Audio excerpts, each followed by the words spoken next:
Two women in Thurston County are working to find out who killed their mother. The body of Karen Bodine was discovered near Littlerock in 2007. 16 years later, Karen's daughters are doing everything they can to finally get answers to their questions. King 5's Steve Solis has this week's Unsolved Northwest. Detectives believe the nude body of 37-year-old Karen Lee Bodine was dumped here along Littlerock Road sometime after nightfall Sunday.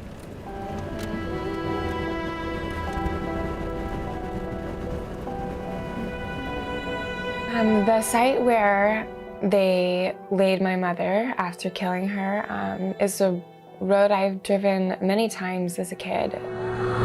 It is forever marred as a site next to the city dump where someone left a nude body.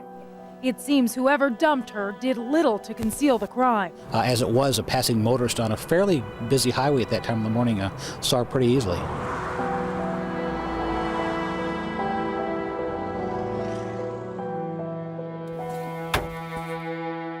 I'm Taylor Bodine, and I am the middle child of Karen Bodine.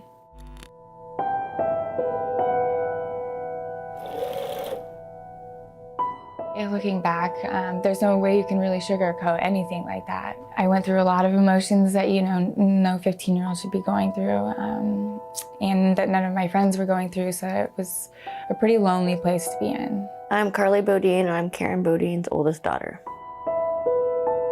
I was 18 when my mom died. I was a senior in high school. It was really rough for me. I wanted her to be there for my graduation, but instead I went to her funeral. She was there for everything. She talked to me before prom, and she knew about my dress, and she was my best friend no matter what. She had the ends of her hair dyed pink. That was pretty cute. She did that because I had mine pink and I got in trouble at school. It didn't take long for sheriff's deputies to figure out who their victim was. The thin blonde woman with pink streaks in her hair had such a distinct appearance, a police dispatcher recognized her description right away. A suspicious death at first. They didn't really have all the facts. They didn't know everything.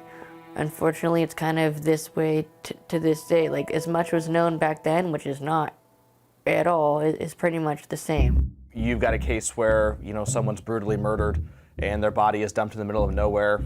All of the things that we would use to solve a homicide like that in today's day and age didn't exist back then. There are some details we do know.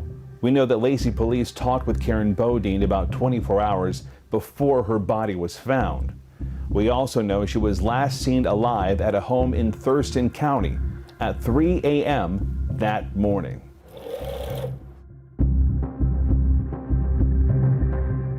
It turns out police contacted Bodine just hours before her death during what they call a sort of welfare check. So the house she was last known at, there was a lot of people there. It was kind of a party house, people were in and out all hours of the night. She, based on the evidence that night, was put through some physical abuse, and obviously a lot more later. It wasn't just one or two people there. There's more than one person that saw what happened, and they know, and they just haven't come forward. The make or break for this case is going to be someone's going to remember something, and they're going to come forward and say, hey, I actually know a guy, or hey, I saw this. And that's going to be that small piece of information that bridges the gap between a solved and an unsolved homicide.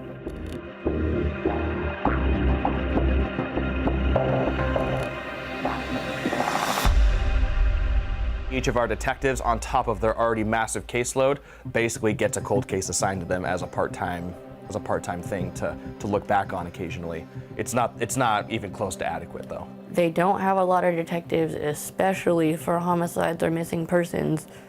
But the fact that they're trying this hard after this long gives us renewed hope. In a way, it consumes me that she's gone. It really does. But I know she'd also want me to live too, so, obviously I do that. We've done our best to memorialize it, to remind people who travel that road every day. It's so pretty.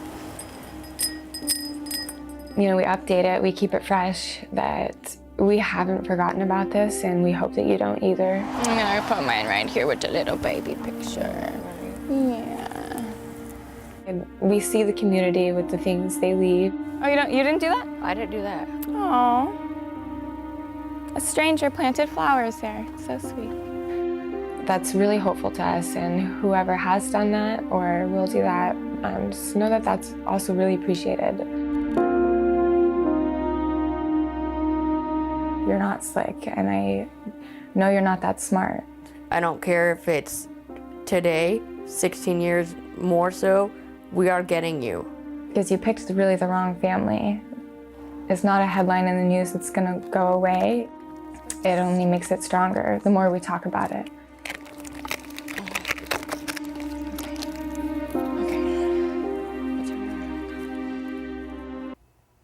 To learn about this case, get updates on past stories and more, subscribe to receive updates from the Unsolved team.